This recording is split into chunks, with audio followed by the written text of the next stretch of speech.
Hello, everybody. Thank you so much for the kind introduction and the opportunity to present our work. So I have no conflict of interest to declare.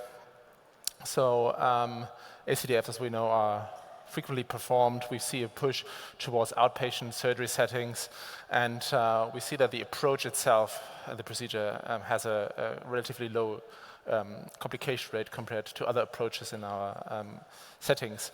But we know that there's a risk of airway compression, although being low, and we know that reintubation and ICU admissions are associated with reduced outcomes and greater hospital charges. So I guess this is all what we are afraid of, a patient with a massive shift in the airway. You can see that the airway is clearly displaced and compromised in this patient at risk.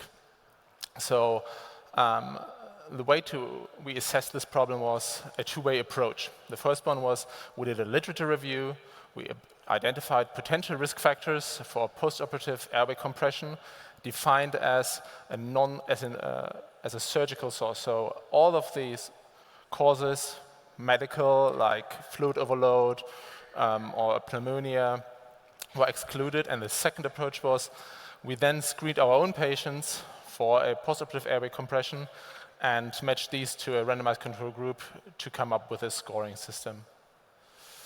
So out of all the publications, we identified 18 potential risk factors that went into bivariate regression analysis, out of which 6, age of over 65, tobacco abuse, ASA score over 2, a bleeding disorder, and a prior cervical spine surgery and a duration of the surgery of over 179 minutes were identified.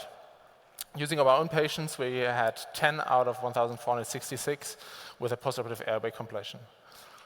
The upper cervical spine was excluded from our further analysis because it was 100% predictive of a postoperative airway complication. So these patients should really be considered at high risk. So these are our 5 items that we came up with. The mean score of those that experienced an airway complication was 56, with non-PAC cases at 7. Using the statistical analysis, we found out that a good cutoff point for high-risk patients is 20. Using an internal validation of the same cohort that we had, we showed that the model has a good discrepancy between those receiving an event, in this case a postoperative airway complication, and no event.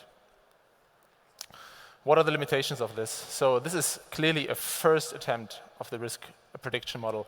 We have excluded radiological parameters such as ossifications or coronal sagittal imbalances to keep it simple, to have non-spine surgeons apply this as well.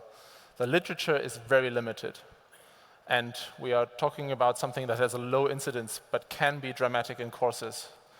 And thus, it makes it really hard to come up with a prediction model. So the conclusions is it has a strong performance regarding statistical testings. It is very easy to be applied with 5 general categories, and the upper cervical spine should always be considered a high risk for patients. Thank you so much.